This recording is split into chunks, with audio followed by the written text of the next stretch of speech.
Kampo ni Senador Bato de la Rosa maghahain ng motion for reconsideration sa Korte Suprema. Office of the Solicitor General iginiit na ang naging desisyon ng Supreme Court ay patunay na walang legal na batayan para harangin ang paghahain ng ICC warrant kay de la Rosa. Si R.R. Tubice sa sentro ng balita. Ikinalugod ng Office of the Solicitor General ang pagbasura ng Korte Suprema sa hiling ni Senador Bato de la Rosa na temporary restraining order o status quo ante order kaugnay ng ICC warrant. Ayon sa OSG, pinatunayan ng desisyon na walang legal na batayan para pigilan ang posibleng pagpapatupad ng ICC warrant laban sa senador.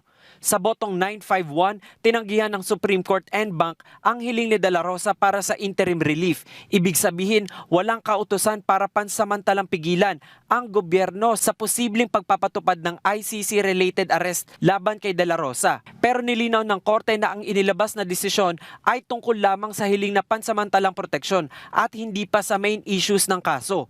Kabilang sa mga natitirang issue ay kung may legal authority ba ang Executive Department na ipatupad ang ICC warrant sa Pilipinas. Kailangan ba ang warrant mula sa Philippine Court o extradition process?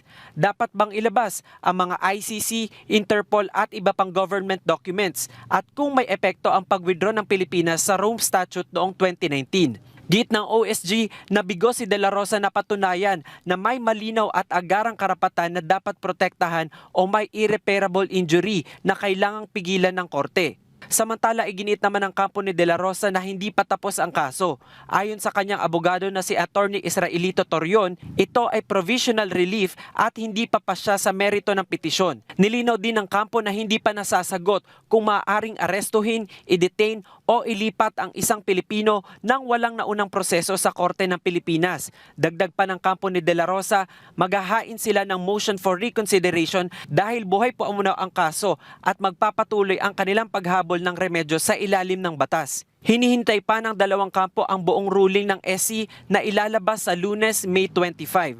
Samantala, ayon naman kay NBI Director Melvin Matibag, sa Lunes pa nila mapag-aaralan ang desisyon ng Supreme Court. Sa isa namang ambush interview, sinabi ni NBI spokesperson Palmer Malyari na naka-alerto sila at handang i-implement ang manhunt operation laban sa senador. Ayon naman sa Department of Justice, ang Office of the President na ang gagawa ng mga susunod na hakbang kaugnay nito. Pero nauna nang sinabi ni Secretary Vida na sa kabila ng mga kaguluhang ito, huwag sanang kalimutan na kaya may ICC arrest warrant ay dahil may mga nauna ng biktima na napaslang dahil sa umunay extrajudicial killings sa war on drugs ng Administrasyong Duterte, kung saan naging PNP chief si Senador de la Rosa. R.R. Tubice para sa Pambansang TV sa Bagong Pilipinas.